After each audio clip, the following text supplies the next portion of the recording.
Coach, how did you see the chase? Like this is one of the highest chases in this ground. Successful chase. How did you rate it?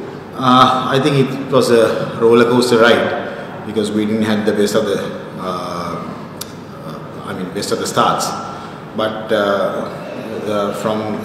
for the fourth wicket, I think we had a brilliant partnership with Pathum and Charit. Unfortunately, they couldn't finish the game, but they batted extremely well. We saw that there was a lot of dew. The first two matches were decided almost by the toss in a way.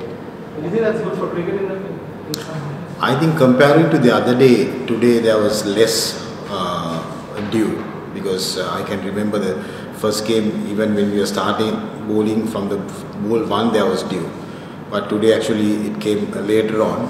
But I know it's a factor to discuss. But anyway, now it's 1-1. It's going to be a day game. So I think our boys are pretty much up for it. How would you assess the two knocks? I mean, Sanka's obviously scored 100, but Chaita Salanka showed good form in the T20s as well. So how would you describe their knocks? Actually, these two batsmen, they were in good form right throughout. I mean, for the last couple of months, they have been scoring consistently, especially Pathum Nissanka, top of the order. He got a double 100 against Afghanistan recently and followed by another 100 today as well. So he has been very consistent, and he's, I think, gradually he's becoming a more mature player. What do you say when the two batsmen like Pathum and Asalanka both play similar brand of cricket, but both last two play strokes? What is the plan actually when they go out to create a partnership? I mean, both batsmen can hit at the same time. How do you see this? Yeah, it's all about assessing the conditions and the situation as well. These two guys, generally they are very calm, so they gather a lot of information from out as well. So and very good buddies, both of them. They are always together, so they know what their capabilities. So I think that's the key thing.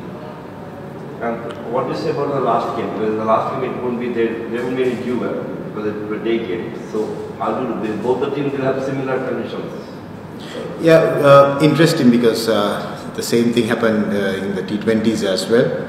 So we knew when we started the series it's going to be a day game. So we have a little bit. I mean, there are things that we can discuss and still improve. So we're going to have a review meeting tomorrow and discuss about it. Coach, Sri Lanka dropped 3 catches and one of them was Tommy Tridoy when he was on 6. Is there a slight concern about the outfield and fielding the deep and the catches that were done? Is there any talk about? Of course, yes, we have to take those catches, and also I'm sure that they dropped a few catches as well. Yeah.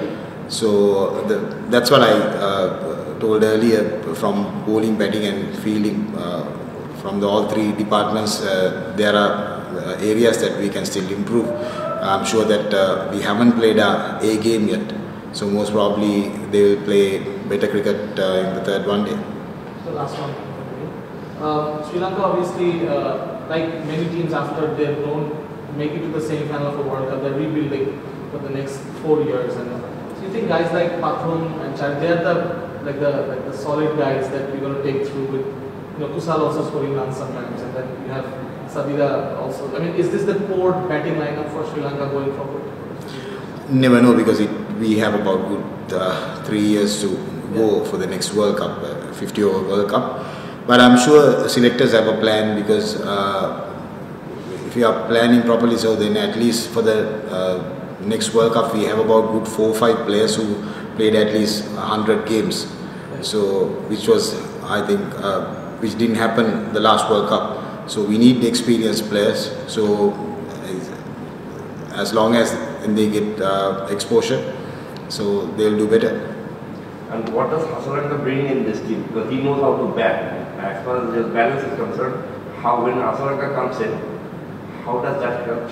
As far as yeah, on and off he might have a bad day or something like that. But unfortunately, he's a fighter. He likes to take wickets, and even in the field, he tries to do something for the team.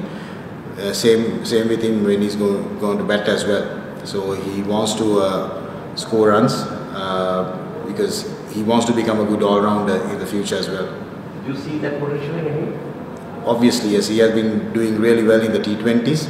Now is the time to do in the 50-over format as well. And do you think that he is he plays more T20s? So when he comes to this 50-over format, what are the changes that you would like to see him as a batsman?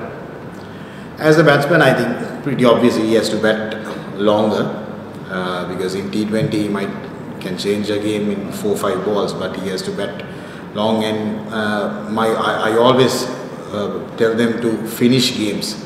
So we didn't do that today because I was expecting Pathum and Charit to finish the game. Then I thought Wani will do that, but it didn't happen. So those are the areas that we have to discuss really hard. Thank you. Thank you. Thank you. Now,